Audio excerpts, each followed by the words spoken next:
Olá pessoal, bom dia, boa tarde, boa noite a todos os senhores que são inscritos no nosso canal Anotações de Processo Civil. Se você ainda não é, eu sou o professor Arthur Vieira e depois que eu concluí o meu doutorado em Direito Processual, eu resolvi me dedicar a esses veículos de comunicação para que eu pudesse transmitir aos senhores conhecimento jurídico de qualidade e de forma gratuita. Aqui eu vou pontuar o meu e-mail de contato para que eventuais interessados possam estabelecer um contato mais direto. Inclusive, nós podemos eventualmente considerar a hipótese de publicar um artigo científico em conjunto, tá certo? Bom, gostaria de pontuar também com os senhores o nosso canal no YouTube. Se você ainda não é inscrito, basta clicar no ícone do livro que fica no canto inferior do vídeo para que você se inscreva. Sugiro também que você clique no ícone do sininho para que você possa ativar as notificações dos vídeos que são constantemente disponibilizados por aqui. Gostaria de apresentar também aos senhores a nossa plataforma acadêmica, arturvieiracursos.com.br, arturvieiracursos.com.br, onde os senhores encontrarão cursos online de modo gratuito, inclusive com a emissão de certificado válido em todo o território nacional. Tá certo? Então, após a pausa, nós vamos tratar do vídeo de hoje. Olá, meus amigos. Vamos dar continuidade no vídeo de hoje à análise do nosso livro Anotações de Processo Civil. Nós que estamos na quarta parte do livro, que aborda processo executivo, a tutela jurisdicional executiva. Estamos nesse momento tratando do procedimento executivo, do processo autônomo para a satisfação da obrigação de pagar quantia. Estamos na fase satisfativa, tratando da expropriação e chegamos na modalidade de alienação. No vídeo anterior nós fizemos considerações introdutórias a respeito da alienação e vamos começar a ver cada uma das suas espécies a partir de agora. No vídeo de hoje, como está destacado na tela para os senhores, falaremos da alienação por iniciativa particular. Nos termos do artigo 880, não havendo adjudicação, o exequente pode pleitear que os bens penhorados sejam alienados por sua própria iniciativa ou por intermédio de um corretor credenciado perante o Poder Judiciário. Apenas poderão ser credenciados corretores que já atuem há pelo menos 5 anos nessa profissão. Nessa hipótese, o juiz fixará um prazo em que a alienação pelo próprio credor ou por meio do corretor pode ser realizada. O juiz definirá também a forma de se dar publicidade a essa tentativa de alienação, bem como o preço mínimo, as condições de pagamento e as garantias a serem prestadas pelo adquirente, caso ele não pague à vista. O preço mínimo não poderá ser inferior ao valor atribuído ao bem na avaliação. Se houver intermediação de corretor, caberá ao juiz definir também a comissão da corretagem.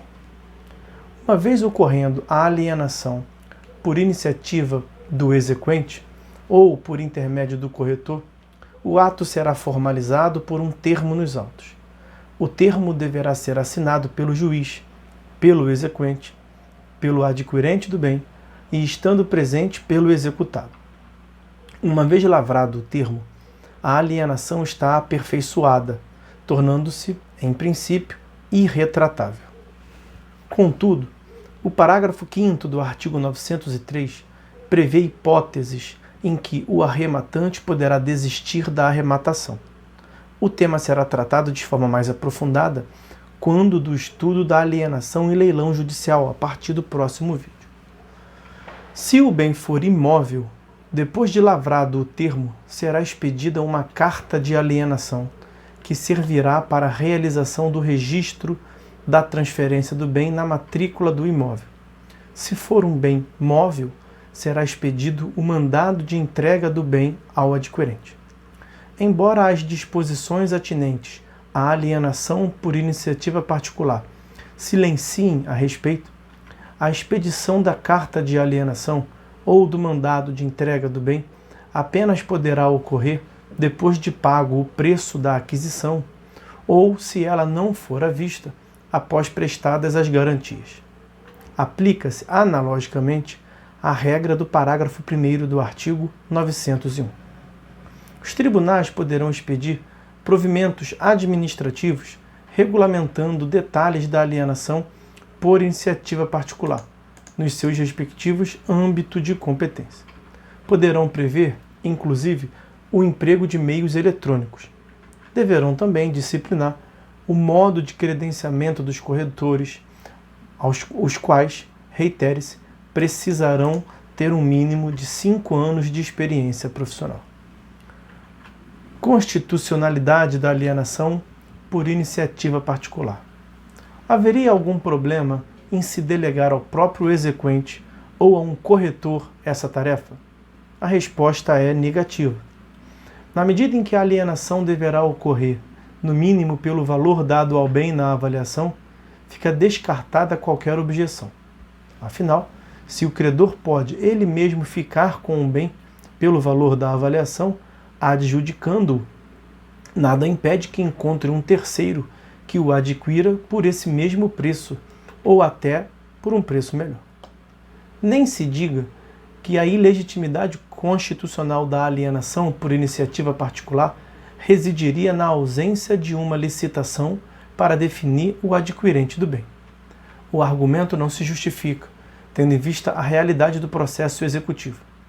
Se a alienação judicial, mediante asta, fosse um sucesso e propiciasse de fato, nos casos concretos, propostas verdadeiramente vantajosas e superiores ao valor da avaliação, a objeção até seria pertinente. Todavia, a asta pública é um mecanismo muito pouco eficiente e atrativo. A alienação por iniciativa particular constitui uma tentativa razoável de se encontrar um novo caminho que diminua os riscos de fracasso, hoje enormes, da execução. Quanto à sua natureza, a alienação por iniciativa particular não difere da arrematação no essencial. Também aqui não se trata de um ato meramente convencional, contratual. É ato de império do Estado, de natureza jurisdicional executiva. A transferência de propriedade do bem não depende da vontade do executado. Há expropriação executiva. É o próprio órgão jurisdicional, no exercício de sua função, que transfere a título oneroso o direito do executado para outrem. O caráter convencional está presente, tal como na arrematação, apenas na perspectiva do adquirente.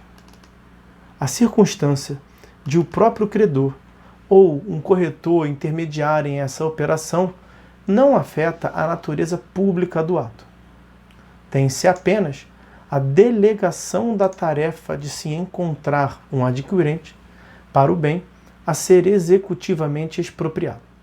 E, a rigor, não há uma diferença qualitativa entre a modalidade em exame e diversas outras.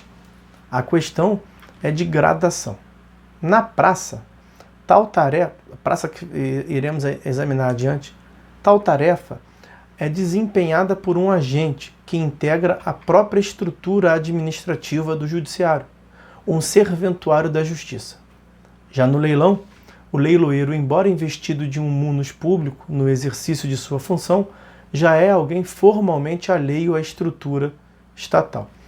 Só destacar para os senhores, como eu sempre faço, esse livro foi editado no período de transição do Código Antigo para o Código Atual. No Código Atual não há distinção, como nós abordamos no vídeo anterior, vamos voltar a falar no próximo vídeo, entre praça e leilão, tá certo? Na asta pública eletrônica, poderão atuar, mediante convênio com os tribunais, entidades públicas ou privadas. Portanto, dentro desse panorama, a alienação por iniciativa particular retrata apenas um grau maior de privatização da tarefa de intermediar a alienação. Mas, como em todos esses outros casos, está presente a essência pública do ato expropriatório executivo. Em suma, a alienação por iniciativa particular tem, sim, caráter público em sua essência. A constatação da natureza pública da alienação por iniciativa particular e de seus pontos em comum com as demais formas de alienação para fins executivos, é relevante para a definição de sua disciplina normativa. O artigo 880 é extremamente lacônico. Remete parte da disciplina do tema à atividade regulamentar dos tribunais. Mas, de todo modo, a disciplina normativa da arrematação, leilão judicial, que será analisada adiante, falaremos no próximo vídeo, é subsidiariamente aplicável à alienação por iniciativa particular. Obviamente, não se aplicarão a esta modalidade as regras concernentes ao certame licitatório, que caracteriza a praça e o leilão. Contudo, são perfeitamente aplicáveis as regras atinentes à expropriação executiva, considerada em si mesma, que estão veiculadas na parte do Código dedicada à arrematação. Tome-se como exemplo as regras que proíbem determinadas pessoas de arrematar o bem. Incidem também na alienação por iniciativa particular. Considere-se ainda a previsão segundo a qual, sendo acolhidos os embargos do executado, mesmo assim a arrematação não se desfaz. Essa previsão é também aplicável à modalidade de alienação por iniciativa particular que estamos nesse momento analisando. A aplicação subsidiária das regras relativas às outras formas expropriatórias assume especial relevância quando o bem penhorado for objeto de garantia real ou estiver atingido por outras penhoras em favor de outros credores. Nessa hipótese, não será possível sustentar, pura e simplesmente, que o bem pode ser objeto de alienação por iniciativa particular. Afinal, há regras gerais, algumas das quais inclusive fora do CPC, consagrando preferências a determinados credores na aquisição do bem em execução. Tais regras, frise-se, nem sequer se restringem à arrematação, e incidem do mesmo modo na adjudicação. Diante disso, duas soluções são imagináveis nesses casos. Em primeiro lugar, ou se reputa inviável a alienação por iniciativa particular, e a segunda hipótese, ou se desenvolve incidente em tal modalidade expropriatória que permita ao credor detentor da preferência o seu eventual exercício. Essa segunda solução, que procura dar maior alcance à nova modalidade expropriatória, mas sem desrespeitar os efeitos advindos de outros institutos, parece a mais razoável. Vamos ficando por aqui, meus amigos. Vamos deixar para tratar no próximo vídeo da outra modalidade de alienação, que é a alienação por meio de leilão judicial. Nós temos, quanto ao ponto, diversas considerações a fazer com os senhores, tá certo? Então, meus amigos, é isso. Por hora é só. Fiquem todos com Deus e até a próxima.